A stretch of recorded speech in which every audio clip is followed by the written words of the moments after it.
Morning student, स्वागत है हमारे ऑनलाइन क्लास में। हम जो है साइंस में सेकंड चैप्टर पढ़ रहे थे सूक्ष्म जीवों के बारे में, जिसमें कल हमने जो है सूक्ष्म जीवों के लाभदायक जो है बातें हमने पढ़ी थी। आज हम पढ़ेंगे कि सूक्ष्म जीव जो है उनके हानिकारक प्रभाव क्या है, वो मनुष्य, जंतु, पेड़ पौधे, इन सबको किस तरीके से नुकसान पहुंचाते हैं। तो जो हानिकारक सूक्ष्म जीव है वो एक तो मनुष्य, जंतु, पेड़ पौधों में रोग उत्पन्न करते हैं। इसके अतिरिक्त ये भोजन है, चमड़े है, लकड़ी, इनको नुकसान पहुंचाते हैं, इनको खराब कर देते हैं, भोजन को विषाक्त कर देते हैं। तो हम यहाँ पर देखेंगे कि जो हानिकारक सूक्ष्म जीव है, हानिकारक सूक्ष्म जीव, तो इनमें सबसे पहले हम पढ़ेंगे रोगजनक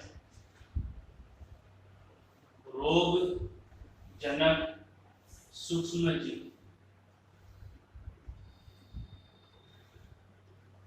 रोगजनक सूक्ष्म जीव के अंतर्गत ऐसे सूक्ष्म जीव जो रोग उत्पन्न करते हैं उनको रोगजनक सूक्ष्म जीव कहा जाता है या उन्हें रोगाणु कहा जाता है। तो कई प्रकार के सूक्ष्म जीव जिनमें जीवाणु, वायरस, प्रोटोजोआ, कवक, ये मनुष्य में कई प्रकार के रोग उत्पन्न करते हैं। सूक्ष्म जीवों द्वारा होने वाले जो रोग है वो संचरणीय रोग कहलाते हैं। संचरणीय रोग का मतलब है कि ऐसे रोग जो एक व्यक्ति से दूसरे व्यक्ति में फैलते हैं, चाहे वो हवा के द्वारा, दूषित या भोजन के द्वारा, जल के द्वारा या संपर्क के द्वारा एक व्यक्ति से दूसरे व्यक्ति में फैलते हैं, उनको संचरणीय रोग कहा जाता है। तो कि सूक्ष्म जीवों द्वारा होने वाले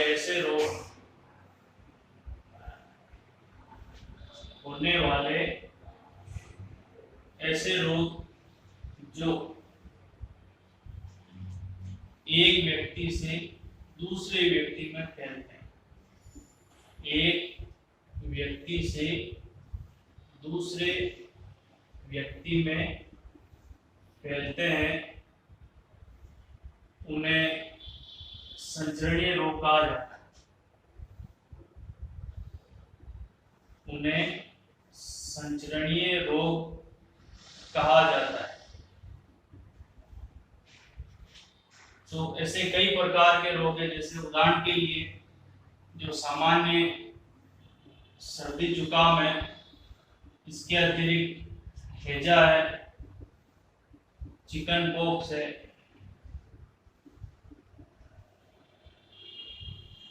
तो ऐसे कई सारे रोग हैं जो एक व्यक्ति से दूसरे व्यक्ति में संपर्क के द्वारा फैलते हैं, उन लोगों को संचरणीय रोग कहा जाता है। अब हम यहाँ पर एक जो है रोग, मानव में होने वाले रोग किस कारण होते हैं, रोगजनक कौन है, जीवाणु है, वायरस है या प्रोटोजोआ है, उनका संचरण किसके द्वारा होता है, वायु के द्वारा, हवा के द्वारा या पानी के द्वारा, और उनसे किस प्रकार बचा जा सकता है, उसके बारे में हम पढ़ेंगे। तो जो मानव रोग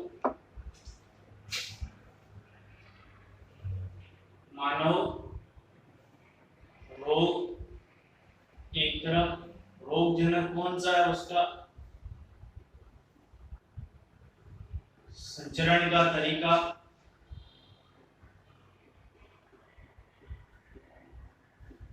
और बचाव, उनसे किस प्रकार बचा जा सकता है।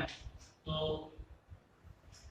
ये जो है टेबल के द्वारा हम यहाँ पर पढ़ेंगे। तो इस टेबल में हम विभिन्न मानव में होने वाले रोग, उनका रोगजनक कौन है, जीवाणु है या वायरस है, उसका संचरण का तरीका क्या है और उसका बचाव क्या है, इसके बारे में हम एक टेबल के द्वारा इसको समझेंगे।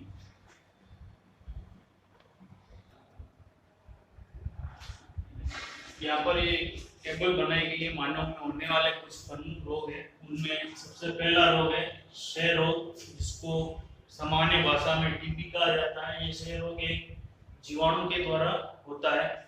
तो यदि इस रोग से ग्रसित व्यक्ति छींकता है या खांसता है तो सूक्ष्म बूंदों के रूप में छींकने से ये जो जीवाणु है वो बाहर वायु में आते हैं और उसके जो संपर्क में जब वो सांस लेते हैं ऐसी वायु को, तो उस वायु के द्वारा वो जीवाणु उस दूसरे व्यक्ति के शरीर में भी प्रवेश कर जाते हैं, जिससे उसमें भी वो रोग हो सकता है। दूसरा है खसरा, ये वायरस के द्वारा होने वाला रोग है। चिकन पॉक्स, ये भी वायरस के द्वारा, और पोलियो, ये भी वायरस के द्वारा होने वाले रोग है। अब इनका जो संचरण है कि इन सभी रोगों का संचरण वायु के द्वारा होता है, यानी इस रोग से ग्रसित व्यक्ति जब खांसेगा या छींकेगा तो जो रोगाणु है वो बाहर वातावरण में आएंगे, वायु में आएंगे, और उस वायु को जब दूसरा व्यक्ति सांस के द्वारा अपने शरीर में लेगा तो वो रोग उनमें हो सकता है।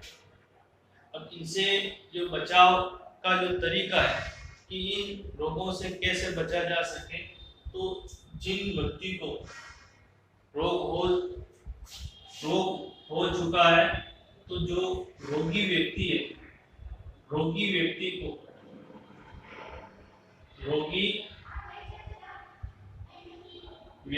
को अलग रखा जाना चाहिए,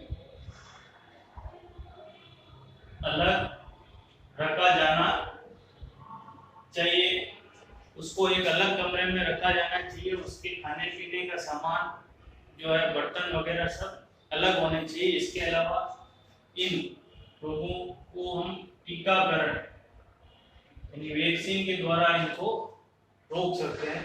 फिर उसके बाद में आता है हैजा और टाइफाइड। ये जो दो रोग है, हैजा और टाइफाइड, ये दोनों रोग जीवाणु बैक्टीरिया के द्वारा होने वाले रोग है। और इनका जो संचरण है, संचरण का मतलब एक से दूसरे में किस प्रकार फैलते हैं, तो इनके जो संचरण का तरीका है कि हैजा जो है वो रोगी व्यक्ति द्वारा जो जल और भोजन काम में लिया जाता है, अगर उसी भोजन को अगर कोई दूसरा स्वस्थ व्यक्ति अगर काम में लेता है तो उनमें वो रोग हो सकता है। तो ये जो है जल और भोजन से एक व्यक्ति से दूसरे व्यक्ति में फैलता है। और टाइफाइड, ये भी बैक्टीरिया द्वारा होने वाला रोग है। इसका संचरण जल के द्वारा होता है। इनसे बचा किस प्रकार जा सकता है, किस तरीके से इनसे बच सकते हैं इन लोगों से, तो इनके जो बचाव का तरीका है कि हम जो है अपनी आदतों में सुधार करें। व्यक्तिगत स्वच्छता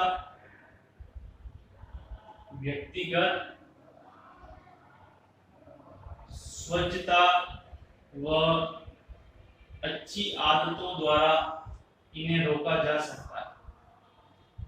व्यक्तिगत स्वच्छता व अच्छी आदतों द्वारा इन्हें रोका जा सकता है। और इसके अलावा टीकाकरण द्वारा इसको रोक सकते हैं।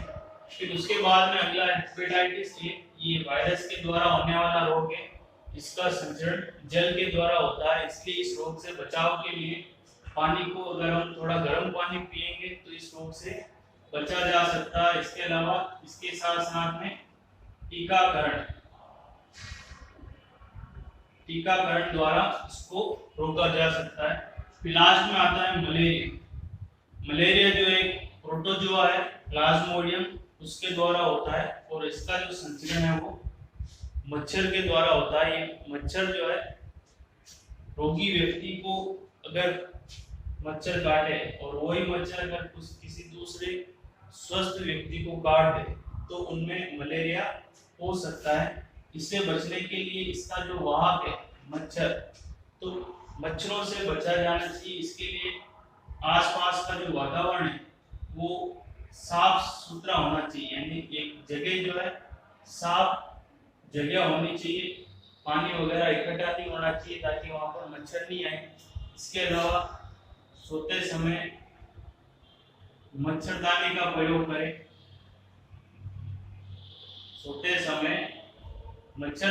प्रयोग करें। इसके अलावा आप जो है मच्छरों से बचने के लिए कुछ ऐसे रसायन छिड़काव कर सकते हैं जिससे मच्छर जो है मर जाते हैं। तो ये जो है मानव में होने वाले कुछ प्रमुख रोग है।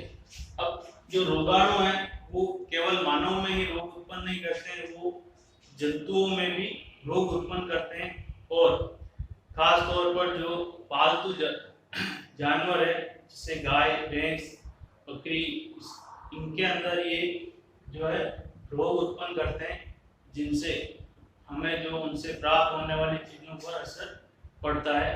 जंतुओं में होने वाला ये रोग जो है एंथ्रेक्स, जो मानव और जंतु दोनों में होता है, ये बहुत ही भयंकर रोग है। ठीक है।